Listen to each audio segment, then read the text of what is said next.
It all started at what was supposed to be an ordinary family dinner, the kind where people gathered around a long table filled with food, laughter, and casual conversation. The air was buzzing with chatter from cousins catching up, uncles making the same old jokes, and my grandmother insisting everyone eat more than they could handle. My sister sat to my right, rolling her eyes every time our father told another long story, and my mother sat directly across from me, looking tired but keeping that familiar forced smile on her face, the one she always wore when she wanted to keep the peace. My father had always been a difficult man, quick to anger and quicker to assert dominance in front of others, but we had never expected him to take things to the level he did that night. It started with something so small, so insignificant, that no one could have guessed where it would lead. My mother had reached for the salt, and while sprinkling it over her food she made a casual comment about how it might be better if my father cut down on salty meals because of his blood pressure. It was the kind of light-hearted suggestion any wife might make out of concern, and her tone wasn't sharp or insulting. But my father froze mid-bite, his fork clattering against the plate as his eyes narrowed at her. Everyone at the table noticed the sudden shift in energy, the way the air went heavy, and all the conversation stopped. He muttered something under his breath, something bitter about always being told what to do in his own house, and my mother tried to smooth it over with a laugh, saying she was only joking. But then, in the blink of an eye, it escalated. My father leaned across the table, his voice raising loud enough for the entire room to hear, and accused her of constantly disrespecting him in front of family. My mother tried to defend herself, but the louder she tried to reassure him that she hadn't meant anything by it, the angrier he became. His face turned red, his hand slammed down on the table, rattling the silverware, and before anyone could intervene, he stood up and delivered a slap across her face so sharp it echoed in the room. The sound of it silenced everything, leaving only the collective gasp of shock from every single person sitting there. My mother's head jerked to the side, her hand instinctively flying to her cheek, and her eyes filled with tears she was desperately trying to hold back. I felt frozen in my seat, my stomach twisting with rage and disbelief. My younger cousins stared wide-eyed, too stunned to even process what they had just witnessed. My sister's mouth hung open, and she gripped my arm as if to steady herself. For a moment, it felt like the entire world had stopped spinning, and then, all at once, voices rose. My uncle stood up, demanding to know what my father thought he was doing. My aunt started shouting, my grandmother clutched her chest in horror, and through it all my father just stood there, chest heaving, as if he had proven some point. My mother whispered that she was fine, trying to calm everyone down, but it was obvious she wasn't. Her cheek was red, her voice shaking, and the humiliation in her eyes was unbearable to witness. Yet my father, instead of apologizing or realizing what he had done, doubled down. He started ranting about how nobody respected him, how he was the head of the household and how my mother had embarrassed him one too many times. His words poured out like poison, filling the room with his bitterness. The thing was, this wasn't the first time he had spoken harshly to her, nor was it the first time he had belittled her in front of others. We had all seen glimpses of his temper, the way he could turn small disagreements into battles, but never before had he crossed the lines so openly, so brazenly, in front of every family member gathered under one roof.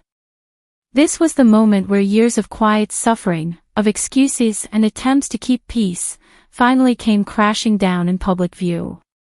No one could deny what they had just seen, and no one could look away. I wanted to stand up and confront him, to tell him that hitting his wife was not only cowardly but unforgivable, yet I could see my mother shaking her head slightly, a silent plea not to make it worse. That broke me more than anything else, the fact that she was still trying to protect him even after he had humiliated her. But something inside me snapped anyway. I told him in a steady voice that he had crossed a line that night, that he had shown us all who he truly was, and that nothing he could say would erase the sight of him striking the woman who had stood by his side for decades. He barked back at me, calling me ungrateful, accusing me of taking her side as though there was even a side to take when it came to violence. The family erupted into chaos, voices overlapping, some trying to defend my mother, others trying to calm my father down, and still others too shocked to speak. Through it all, I kept my eyes on my mother, and I saw the shift in her expression. It was as if something inside her broke, not in weakness, but in realization. She straightened her back, wiped her tears, and though she said very little, I could tell she was no longer going to pretend everything was fine. That dinner table, once a place of laughter and tradition, had turned into a battlefield, and the damage was irreparable. The slap wasn't just a moment of violence, it was the crack that exposed the foundation of their marriage, the truth none of us could ignore anymore. And as the night spiraled into arguments and tears, I knew this was only the beginning of a much bigger storm. The silence that followed his hand striking her cheek was deafening, broken only by the sharp intake of shocked breaths from those sitting around the dinner table. For a moment it felt like the air had been sucked out of the room, leaving everyone frozen in place, their eyes darting between the red mark spreading across her face and the man who had just caused it. His chest rose and fell in uneven breaths, and he looked as though he was trying to justify to himself what he had done, but no one was willing to give him the benefit of the doubt. His wife's expression was not one of anger or tears, but of something far worse, an acceptance that told everyone this was not the first time she had been treated this way. That revelation struck harder than the slap itself, making every family member realize that they had likely ignored smaller signs for far too long. His father cleared his throat, his voice shaking as he told his son that this was unacceptable, but the husband snapped back with venom, insisting it was his marriage and no one had the right to interfere. His mother tried to defend him, muttering that it must have been stress from work, but her weak excuse only fueled the disgust growing in the room. The wife remained silent, holding her face, her gaze lowered to the table as though she had been here before and knew that any word she spoke might only make things worse. Then something shifted. The husband's younger sister, who had always been quiet at family gatherings, suddenly spoke up with a sharpness in her tone that no one had ever heard from her. She said that if he thought controlling his wife with fear made him a man, then he was nothing but a coward. Everyone turned to her, shocked at her boldness, and for a moment the husband looked ready to lash out at her too, but she held his stare with a defiance that made him falter. The tension thickened as the family members realized that staying silent would only enable his behavior, and one by one, they began to speak. His aunt reminded him of the vows he had made, pointing out that love was supposed to protect, not destroy. His cousin added that real strength came from humility, not from belittling someone weaker. Each voice piled on, creating a wall of accountability he could no longer ignore. The husband's bravado started to crumble, his words stumbling as he tried to fight back against a tide of voices that refused to excuse what had just happened. The wife finally lifted her head, her eyes glistening, not with tears but with a newfound clarity. She looked at her husband and asked in a calm but cutting tone whether he thought she would ever forget this moment. Her words hung in the air, sharper than any slap could be, and for the first time that evening, he had no response. The family watched him shrink into his seat, his shoulders slumping as though the weight of their judgment was too heavy to carry. But the wife wasn't finished. She slowly stood up, pushing her chair back with steady hands, and told him that she had tolerated far too much for far too long. Every bruise, every cruel word, every moment of belittlement had been hidden behind closed doors, but now the truth was out in the open, and she wasn't going to bury it again.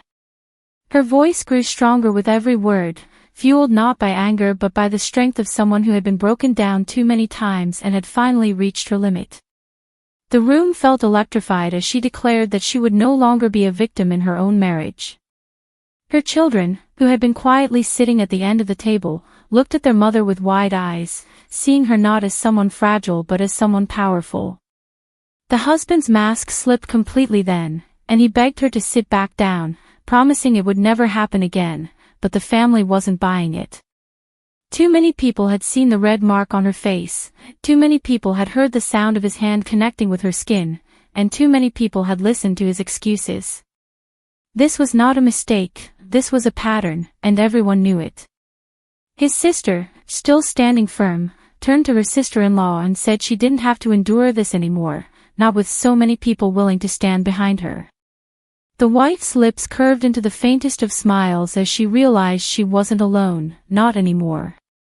Her decision was made in that very moment, and she announced that she would be leaving with her children that night. Gasps rippled through the family, not out of disapproval but out of awe that she could summon such courage in the face of such humiliation. The husband tried to grab her arm as she moved, but his father slammed a fist on the table and told him to let her go. The commanding voice that had raised him as a boy now rose against him as a man, and it was clear that the respect of the family had shifted away from him entirely. The wife walked past him, her hand gently guiding her children as though leading them out of a cage, and the family instinctively stood with her, offering their support with every step she took. For once, the husband had no power, no audience, no one to side with him. He sat there alone, the sound of chairs scraping and footsteps leaving the dining room echoing in his ears like a verdict he could not escape. By the time she reached the door, she turned back only once. Her eyes met his, and she told him that she had once believed he could change, but tonight proved otherwise. Her words weren't shouted, they were spoken softly, yet they cut him deeper than any scream could have. The door closed behind her, and with it, the life he had taken for granted crumbled in front of everyone's eyes. The family remained, each one silently processing what they had witnessed, knowing that nothing about this night would ever be forgotten. His mother wept quietly, his father sat in stone-cold silence, and his sister, still trembling with adrenaline, knew that the balance of power had shifted permanently. The dinner that had begun as a simple family gathering had ended as a turning point, not just for the wife who had walked away but for everyone who had seen the truth revealed at last. The tension that night did not end with the dinner table incident, because once the shock had settled and the family dispersed into different rooms, the whispers began to grow louder, and people started choosing sides in a way that made the house feel like a war zone rather than a home. His mother tried to brush the whole thing off as if it were nothing more than a minor outburst, but his father stared at him with quiet disappointment, the kind of look that cut deeper than words ever could. Meanwhile, his wife sat alone in the guest room, her cheeks still red and her eyes filled with both anger and sorrow, wondering how she had been humiliated in front of the very people who were supposed to treat her like family. His sister, however, was the first to speak up, her voice sharp as she told everyone that what they had just witnessed was unacceptable and that silence would make them complicit in his behavior. He immediately tried to defend himself, insisting that his wife had provoked him with disrespect, but the more he spoke, the more his excuses sounded hollow, and the family's resentment grew heavier with every passing moment. By the next morning, the story had spread across the extended family, with cousins and uncles calling to ask if it was true that he had struck his wife during dinner, and his once pristine reputation began to unravel almost overnight. At work, whispers turned into stares, as somehow the private shame had seeped into the public sphere, and even colleagues who once admired him now avoided small talk and kept their distance. His wife, emboldened by the support she received from her sister-in-law and other women in the family, refused to quietly accept his behavior and made it clear that she would not allow herself to be disrespected again. When he realized she was considering leaving him, his arrogance quickly turned into desperation, but instead of apologizing sincerely, he doubled down, threatening her with financial struggles if she dared to walk away. What he failed to realize, however, was that her patience had already run out, and his threats only fueled her determination to take control of the situation. With the help of family allies who believed in her right to be treated with dignity, she began gathering evidence of his temper, saving messages and documenting every insult and outburst, quietly building her case in a way he never expected. While he thought he was regaining control by silencing her in front of others, she was preparing for a comeback that would not only free her from his grasp but also expose his true nature to everyone who had once respected him. When the breaking point finally came, it was not in a dramatic fight but in the quiet, calculated way she revealed everything he had tried so hard to hide. One evening, when the family gathered again for what was supposed to be a reconciliation dinner, she calmly placed her phone on the table and played back recordings of his insults, his threats, and his attempts to manipulate her into staying silent. The room fell into complete silence, the kind of silence where every second felt heavy, and for once he could not twist the truth into his favor. His father shook his head in disgust, his sister stared at him with open hatred, and even his mother, who had defended him before, looked away in shame. The mask he had worn for years cracked in a matter of minutes, and the family that once respected him now saw him as nothing more than a bully hiding behind false charm. But the real twist came when his wife announced, with complete calm, that she had already filed for divorce and was pursuing legal action for emotional abuse. She explained that she had secured a lawyer, that she had financial support from her own career, and that she was no longer dependent on him for anything. His threats had lost all power, and in front of everyone, he was left powerless, exposed, and humiliated. The once proud man who thought he could control the narrative now sat in silence while the family turned their support fully to her, assuring her that she deserved better and that she was brave for finally standing up for herself. At work, the fallout was just as severe. Whispers turned into formal complaints, and his reputation crumbled until promotions and opportunities that once seemed guaranteed slipped through his fingers. Meanwhile, she began to rebuild her life, surrounded by friends and relatives who admired her strength and resilience. She refused to let what had happened define her as a victim. Instead, she became the example others pointed to when they spoke of courage and dignity in the face of betrayal. The final irony was that while he had tried to shame her into silence, it was his own actions that destroyed his standing in both family and community, while she walked away with her head held high, free, and stronger than ever.